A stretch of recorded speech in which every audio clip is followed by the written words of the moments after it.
Shalom Bapak Ibu Jemaat yang dikasihi dan mengasihi Tuhan. Kita bersyukur kalau hari ini Tuhan boleh memberkati kita. Mari sebelum kita membaca dan merenungkan firman Tuhan, kita satukan hati kita berdoa. Tuhan, terima kasih, kami mengucap syukur untuk kasih setiamu di dalam hidup kami. Hingga sampai hari ini kami boleh ada sebagaimana kami ada. Kami tahu itu semua karena kasih dan kemurahan-Mu. Terima kasih ya Tuhan untuk kasih setiamu di dalam hidup kami, sehingga kami boleh menikmati setiap berkat dan pemeliharaan-Mu. Sebentar kami akan membaca dan merenungkan firman-Mu. Berfirmanlah dan biarlah kami mengerti apa yang menjadi kehendak-Mu di dalam hidup kami. Kami berdoa di dalam nama Tuhan Yesus Kristus. Haleluya. Amin. Ayat firman Tuhan hari ini terambil dari Amsal pasal yang ke-21, ayat yang pertama hingga ayatnya yang ke-15. Dalam ayat ini saya akan membacakan ayatnya yang ketiga. Melakukan kebenaran dan keadilan lebih dikenan Tuhan daripada korban. Amin. Demikianlah firman Tuhan, mari kita merenungkannya. Bapak Ibu Saudara mungkin ingat satu lagu ya, Tuhan ku mau menyenangkan-Mu.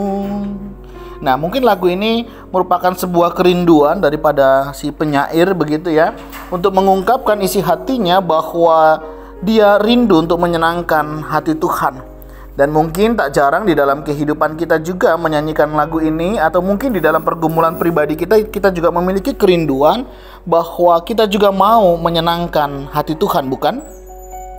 Nah, Bapak Ibu Saudara, tahukah cara kita bagaimana boleh menyenangkan hati Tuhan? Nah, salah satu yang kalau kita baca di sini adalah melakukan kebenaran dan keadilan.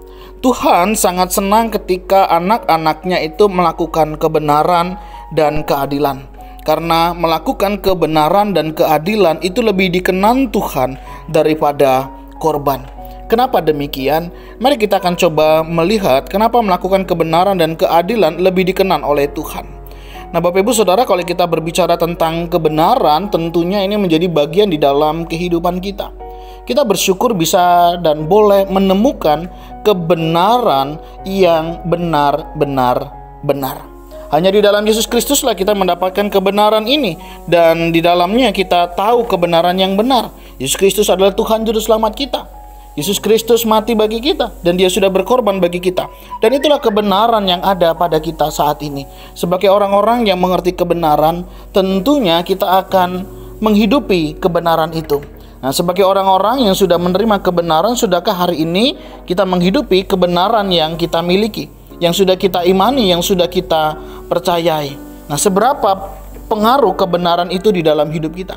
Sudahkah kebenaran yang kita hidupi, kita imani, ini mengubah kehidupan kita? Seharusnya kebenaran ini mengubah kehidupan kita. Sebagai orang yang beriman, sebagai orang yang percaya kepada Kristus, sudahkah kita menunjukkan kehidupan yang demikian? Berbicara tentang kebenaran berarti kita tidak rela membiarkan orang-orang yang mengalami penindasan, yang diperlakukan tidak adil. Bagaimana kita melihat hal ini?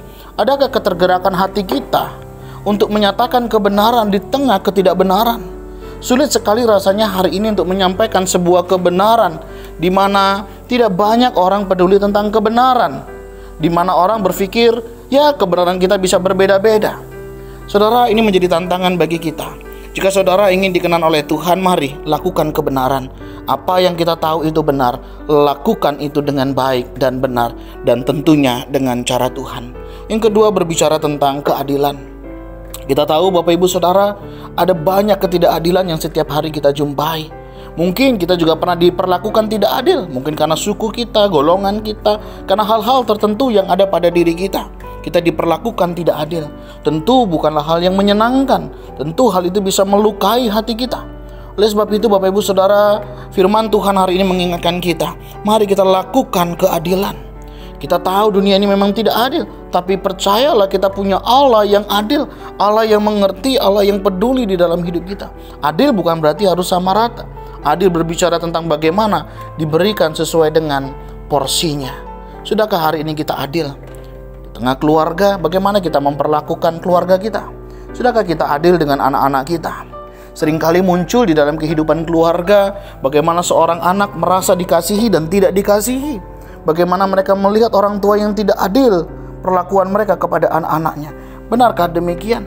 Nah Bapak Ibu Saudara, sudahkah kita adil di tengah keluarga kita, memperlakukan anak-anak kita? Paling tidak dengan tidak membanding-bandingkan satu dengan yang lainnya, atau menjelekkan satu dengan yang lainnya, dan menganggap yang satu dan yang lainnya lebih unggul dan lebih utama. Keadilan dimulai dari keluarga kita. Bagaimana kita bersikap adil membagi waktu kita dengan keluarga? Sudahkah kita membagi waktu kita dengan keluarga, pekerjaan, dan juga pelayanan? Mana yang hari ini kita korbankan? Mana yang hari ini lebih kita utamakan? Bapak Ibu Saudara, bukan berbicara tentang utama dan yang tidak, tetapi bagaimana kita mau belajar bersikap adil. Sudahkah kita adil juga di dalam melayani Tuhan, antara kesibukan pekerjaan dengan kehidupan kita untuk melayani? 6 hari kita boleh bekerja, 1 hari kita berikan kepada Tuhan.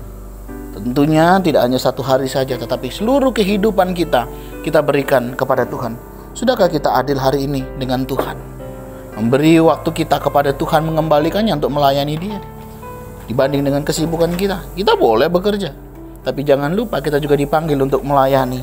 Dulu kita adalah budak dosa, tapi hari ini kita menjadi hamba Tuhan yang tentunya harus melayani Tuhan. Ini yang Tuhan berkenan saudara, lakukan kebenaran dan keadilan.